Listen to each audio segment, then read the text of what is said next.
It would have been 95, I think. Yeah, 95, yeah.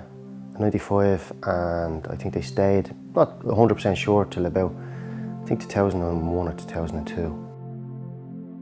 A nice family. Ordinary working class people like ourselves, you know. Yeah. Tony was a taxi driver. Margaret was a housewife, or a homemaker as they call them nowadays. And there was 3 kids. There was Erin was the eldest, Aoife was the middle one, and then Conor was the youngest boy.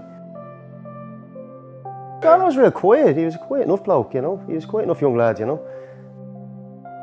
He had this cheeky grin, you know. He'd say something or do something, he'd have a little cheeky grin, and then he'd go running, you know. He was a fast runner as well. You couldn't catch him if he ran.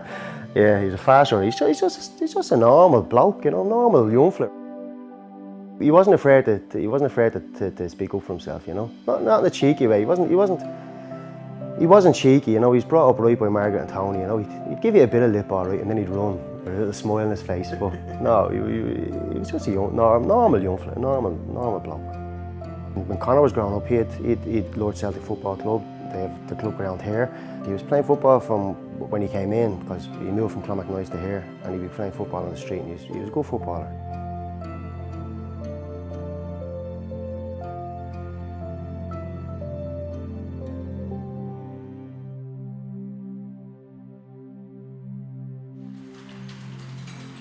On Monday night here we were all training, the club was buzzing, and about 9 o'clock or 9:15 this young fella came in.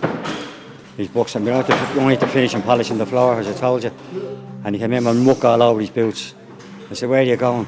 He said, "I want to have a look at the club over this, all real blah blah blah." He started hitting the bags. So he said, "How did you join this club?" I said, "Go over and see Philip."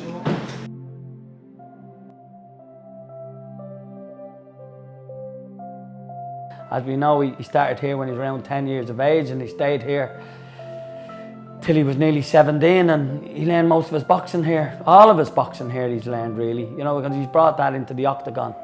And like most of his fights that he won in the octagon was through his boxing skills.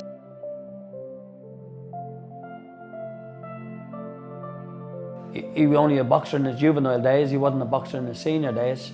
And he could have been a very, very good boxer in his senior days, because the dedication that he's put into the UFC, he's always had that dedication here in the club. He's trained very hard. He wasn't one of them kids you have to whip to get going. He was one of them kids that wanted to learn, to punch the bag exactly the way you showed him, and if he didn't get it right, he would try and try again. Probably had to know the story. He started out as a plumber, and I got him his tools, but he never paid me back. I was only actually taught him there about 3 weeks ago. I said, well, he still didn't pay me, so I hope he gets this now and he won't be short of a few bob now, right? I'm looking forward to it. He knew where he was going, but he found his forte in that UFC. This is the fight business. We're not here to be friends. We're not here to shake hands and be buddies. You know what I mean? Ultimately, we're here to end each other's dreams.